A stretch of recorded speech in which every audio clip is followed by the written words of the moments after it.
Chaque parent entre dans la parentalité avec le désir sincère d'aimer, de protéger et de guider son enfant du mieux possible. Pourtant, malgré la bonne volonté, il arrive souvent que certains comportements, réactions ou modes éducatifs échappent à la conscience. Derrière un mot trop dur, une inquiétude excessive ou une tendance à tout contrôler, se cachent parfois des blessures d'enfance non guéries. Ces blessures, qu'elles soient issues de manques affectifs, d'un sentiment d'abandon, d'humiliation, de rejet ou d'injustice, laissent des traces profondes dans la construction de l'individu.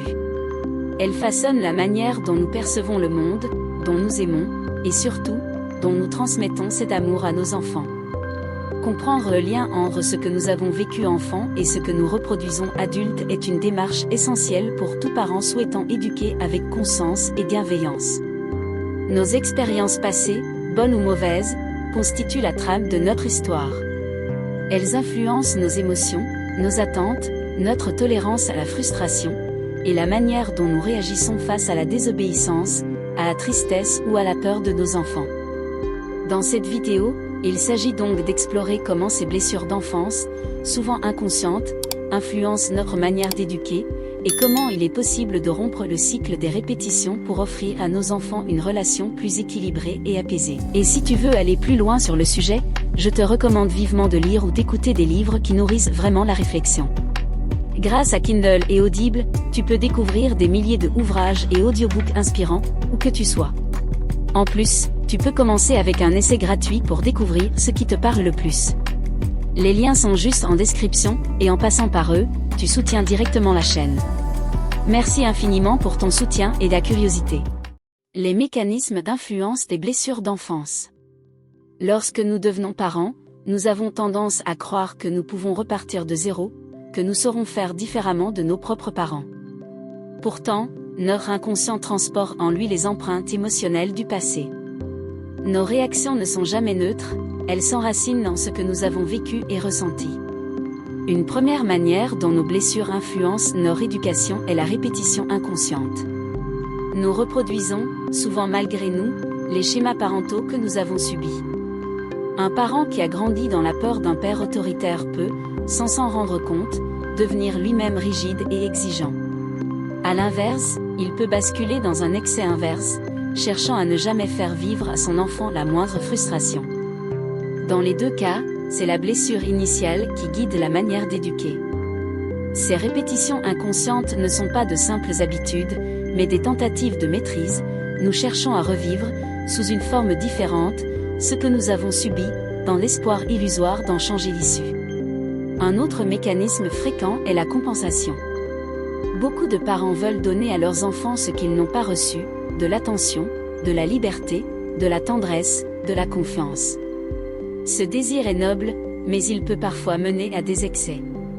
Un parent qui a souffert de manque de reconnaissance peut survaloriser son enfant, le couvrant d'éloges et d'encouragements au point de le mettre sous pression.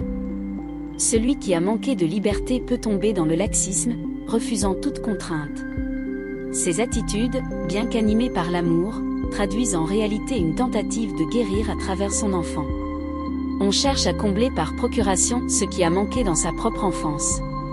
Il existe aussi un troisième mécanisme, plus subtil et plus difficile à repérer, la projection émotionnelle. Nos émotions d'adultes ne sont pas toujours en lien direct avec la situation présente. Parfois, c'est notre enfant intérieur blessé qui réagit. Lorsqu'un enfant conteste une règle, un parent peut ressentir une colère disproportionnée, comme si l'autorité même était menacée. Cette réaction trouve souvent sa source en le passé, un souvenir de désobéissance punie, de honte ressentie, d'humiliation subie. De même, un parent surprotecteur agit souvent sous l'influence d'une peur d'abandon ou de rejet.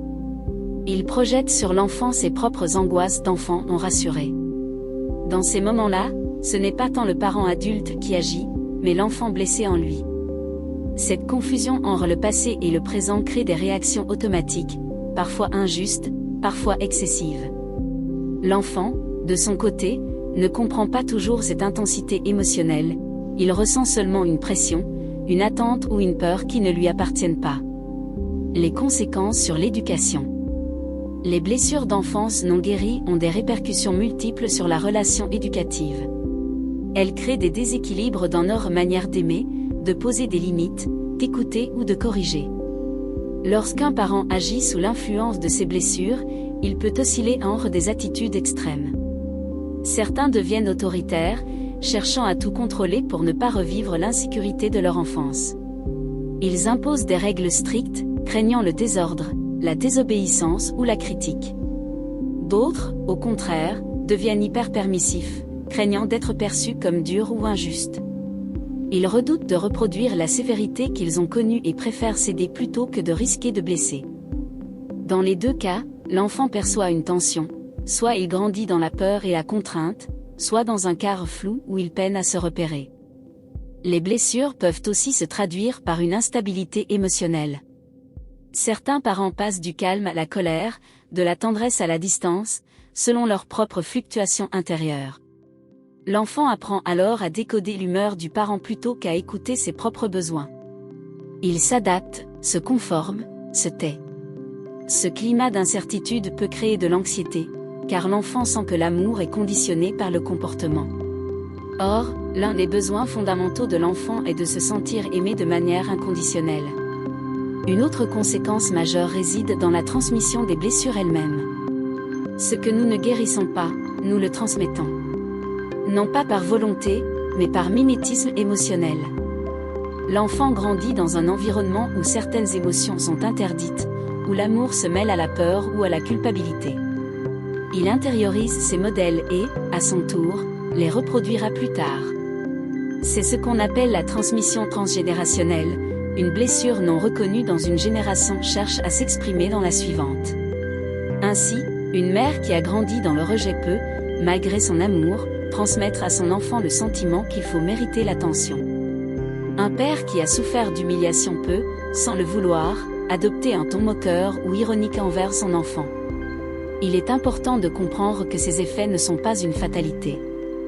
Prendre conscience de ces répétitions est déjà un premier pas vers la transformation. Cependant, tant que le parent n'identifie pas l'origine de ses réactions, il reste prisonnier de schémas automatiques. Il peut alors ressentir de la culpabilité ou de l'impuissance, sans comprendre pourquoi certaines situations déclenchent en lui autant d'émotions. L'enfant, de son côté, se retrouve parfois porteur d'un poids émotionnel qui ne lui appartient pas. Il devient le miroir de la blessure parentale. C'est pourquoi reconnaître cette influence est essentiel pour briser le cycle de la souffrance transmise et ouvrir la voie à une éducation plus libre et consciente. Comment mettre en place une parentalité plus consciente ? Devenir un parent conscient ne signifie pas être parfait. C'est avant tout apprendre à se connaître, à reconnaître ses limites, ses failles, ses émotions. Le premier pas consiste à identifier ses blessures d'enfance. Ce travail peut se faire par l'introspection, la lecture, l'écriture, la thérapie, ou simplement en observant ses réactions face à son enfant. Chaque fois qu'une émotion est disproportionnée, colère, peur, culpabilité, impuissance, elle signale souvent la réactivation d'une blessure ancienne. Plutôt que de la juger, il s'agit de l'écouter. Se demander, qu'est-ce que cela réveille en moi ? De quoi ai-je eu peur enfant dans une situation semblable ? Ces questions permettent de replacer la réaction dans son contexte intérieur et d'en désamorcer l'intensité. Apprendre à se distancier de son passé ne veut pas dire l'oublier, mais le regarder autrement. Comprendre que nos parents ont eux-mêmes été façonnés par leurs propres blessures aide à sortir du ressentiment. Cela ne justifie pas leurs erreurs, mais cela les replace dans une chaîne humaine de transmission. En brisant cette chaîne, en décidant de faire autrement, nous offrons à nos enfants un héritage émotionnel plus apaisé. Il s'agit alors de distinguer l'enfant que nous avons été de celui que nous éduquons aujourd'hui. Notre enfant n'est pas là pour réparer notre histoire, ni pour combler nos manques. Il a sa propre personnalité, son propre chemin, et a besoin d'un parent qui le regarde pour ce qu'il est, non pour ce qu'il représente. Construire une éducation fondée sur la bienveillance et la conscience émotionnelle implique d'apprendre à accueillir les émotions, les nôtres et celles de l'enfant, sans jugement.